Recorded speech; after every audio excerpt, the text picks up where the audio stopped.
Okay, it's not quite box of balls, but it's the next best thing. For most of these games, release dates are not well documented. The official websites usually don't state when it was released. For Quick Drop, I used the Wayback Machine, and the earliest official website snapshot I could find was in January 2019. But the game's older than that. You can find YouTube videos dating back to 2016, with the oldest one being late 2015. So basically, this game is pretty upfront about how it works. Just watch the display here. Press a button, drop balls, do it quickly, and finish before time runs out. You gotta get 50 balls to win. Huh.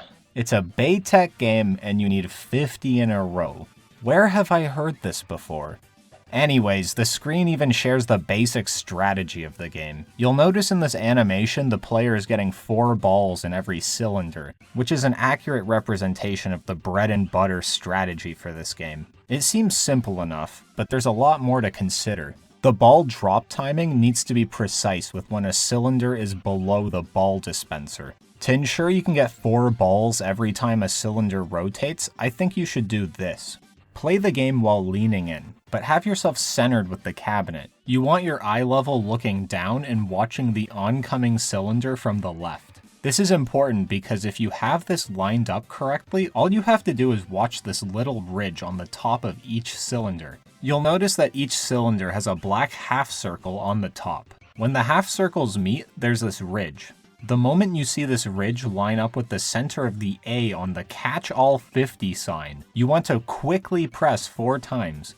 It's important that your eye level has the ridge at the same height as this sign. I have seen screenshots of versions of this game that don't have this sign, but I've never seen one in person without it. I hope yours has the sign, otherwise you gotta find this timing on a gut feeling or some other reference point. Your mileage may vary with this strategy, but I've found it works on every well-maintained copy of this game I've played on.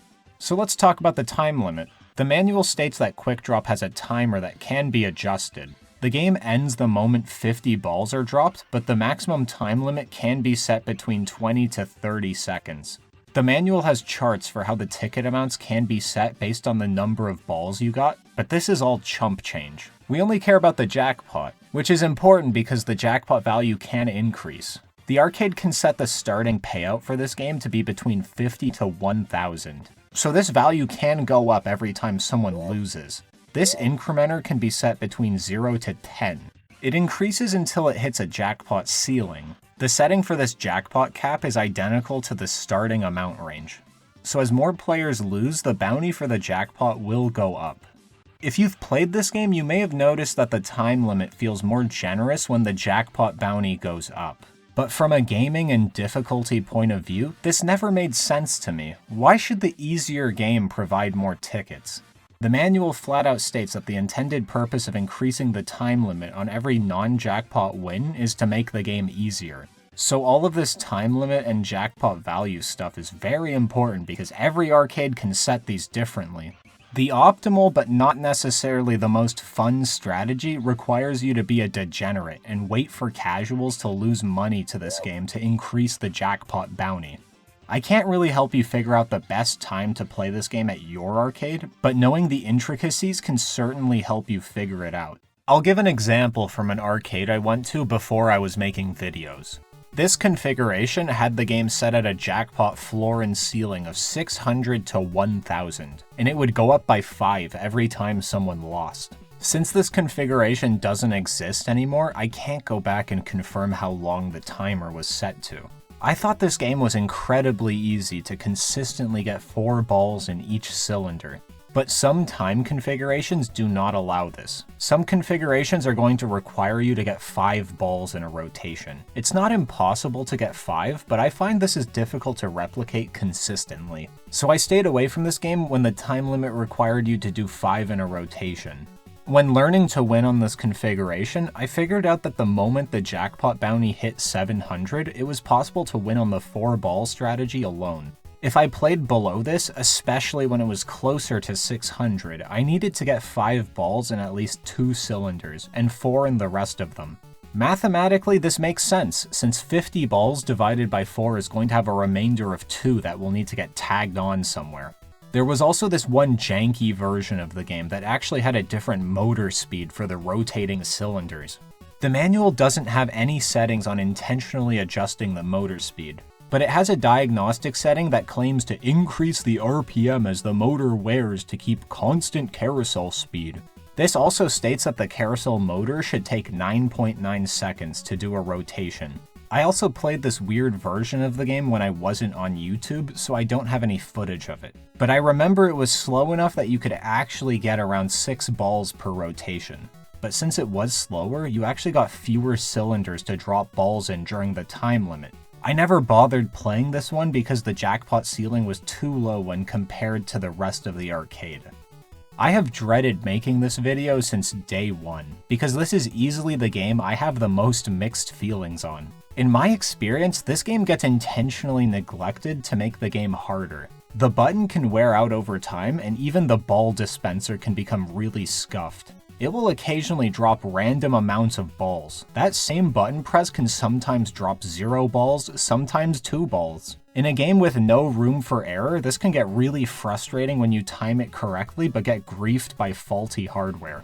At least I'm assuming it's faulty hardware. The manual does have ranges for average ticket amounts, but I didn't read anything that flat out insinuates being able to set an offset for ball drops. Having played several different copies of this game, I can tell within the first few seconds of play if this is a new copy or a grossly neglected copy of this game. You can argue this about any Redemption game, but I intentionally saved the wear and tear rant for this game. At different points over the past year, I've had this one go anywhere between S and D tier. I've seen it on some occasions be the best game in the entire arcade, and on other times it's flat out the worst option to play. So I know I spent the last minute crying about playing on decrepit copies of this game, but I need to be consistent here. When you find a well-maintained copy of this game that also has a reasonable jackpot bounty range, it's an amazing option. After making this video and now having a better understanding of this game, I'm going to begrudgingly add this to the end of S tier, with a large asterisk. Just because some arcades will neglect this game, that's no reason to call every copy of it bad. You'd be crazy to ignore this game. It's a skill-based rotational payout game that is transparent on when you should play. If you're good enough to consistently do 5 balls in a rotation, you can treat this game like Pop the Lock or Power Roll.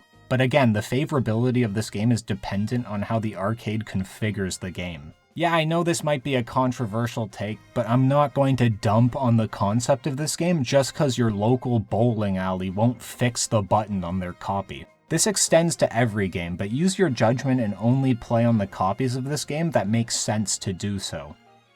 Before we do the outro, we need to celebrate the fact that this channel crossed 10,000 subscribers. I want to give a special thank you to everyone who's been supporting me. I'm having a lot of fun making these, but it's also a lot of work, so I'm glad you guys see the value in this kind of content.